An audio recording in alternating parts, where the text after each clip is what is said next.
You were at Late Rant, where I rant about whatever my patrons want me to rant about. You can get one of these by being one of those. This one's for Arterhauser, who says, rant about the fall of GAINAX.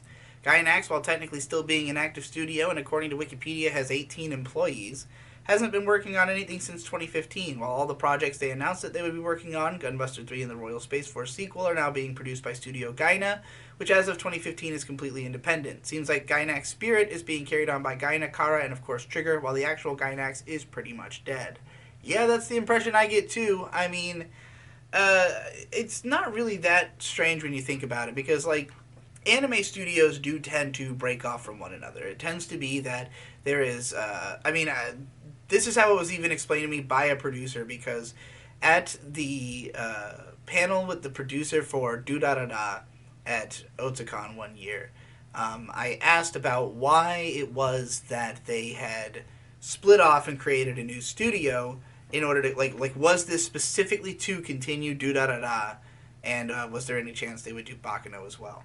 And she said that basically every once in a while a very ambitious producer who wants to, just basically take a step up and have their own studio, does so.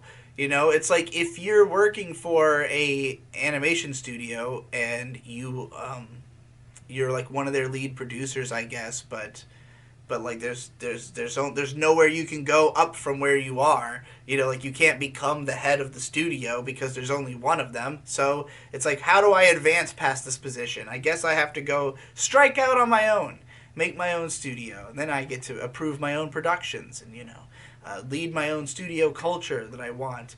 I don't know what their main motivations are, but I mean, like in the case of Brainspace, you had Do Da Da Da come out in 2010, and then no second season for years, and then finally when this studio breaks off and forms on their own, it's the first order of business is to get Do Da Da Da done.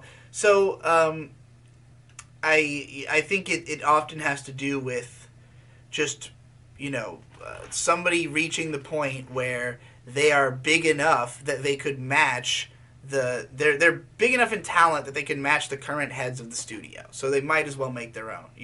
Or it could be that they're even better. And in the case of like GAINAX, so in the beginning GAINAX was like a coalition of like 5 guys who founded it, and they had a team that was sort of constantly in flux, the way I understand it, between like the 80s and 90s. And Hideaki Anno happened to be such a great director that he wasn't involved in the very first things that Gainax made, and he was in terms of when they were Daikon, but like he wasn't involved in like the first episode of Gunbuster. I don't think he got brought in to direct after a couple episodes or something like that.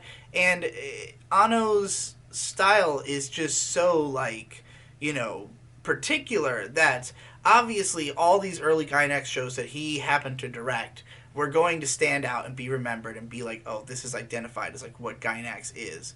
But Gainax always has had like other interests. It's always done things outside of what its main talent is doing. There's always been in the 90s they were making visual novels, and they were inventing the Princess Maker series and stuff, which eventually had its own anime adaptation that's not handled by any of the people we think of as like the main Gainax creatives, even though some of those directors have been with Gainax for a super long time and do have their own style, but it's just not the one that's like the recognizable Gainax style.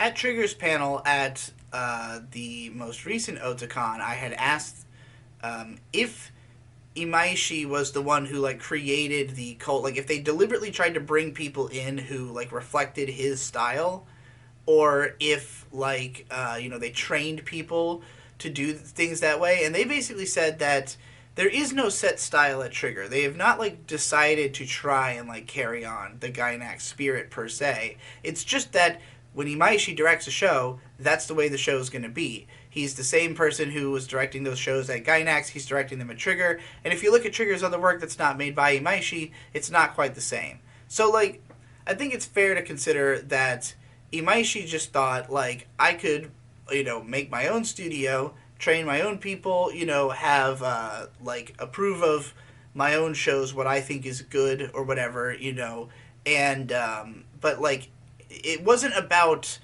continuing to be able to like just have a place to do Imaishi style shows purely. It's about like being able to run the studio the way you want it to be run. I would assume. Because there's definitely different things about the way Trigger does things than the way that Gainax does things. And, Imaishi is not one of the founding members. He came to the studio during the production of Eva, so it's not like he was ever going to have, like, top level control of the company. And I think that's probably a big part of why a lot of these guys left, is just that it was a company that a core group of people had control over. And, the ability to do anything was always going to have to go through like the checks of all these different people. And if there's only one particular thing you want to do and you want to be able to just do it on your own terms, you might as well just go make your own company. So like, Hideaki Anno goes off and makes Studio Kara and does what he thinks is appropriate with it, as a studio. Then you have Trigger. Imaishi goes off, does what he thinks is appropriate, and now you've got Gaina, which is, I think, the result of more of a buyout.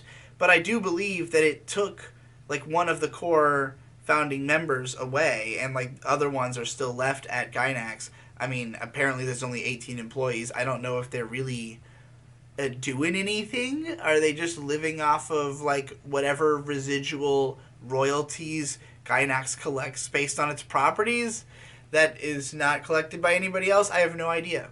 I do not know what Gainax is doing, or how even that works, But yeah, it just seems like if the Gainax spirit feels like it's being carried on by these other studios, I think it has less to do with the fact that those studios are like going out of their way to continue what Gainax is, and more just that the same people are there. Imaishi, any show he directs is going to look like an Imaishi show. So he did some for Gainax, he's done some for Trigger. Trigger's also done other things, and Gainax has done other things that don't resemble those. So,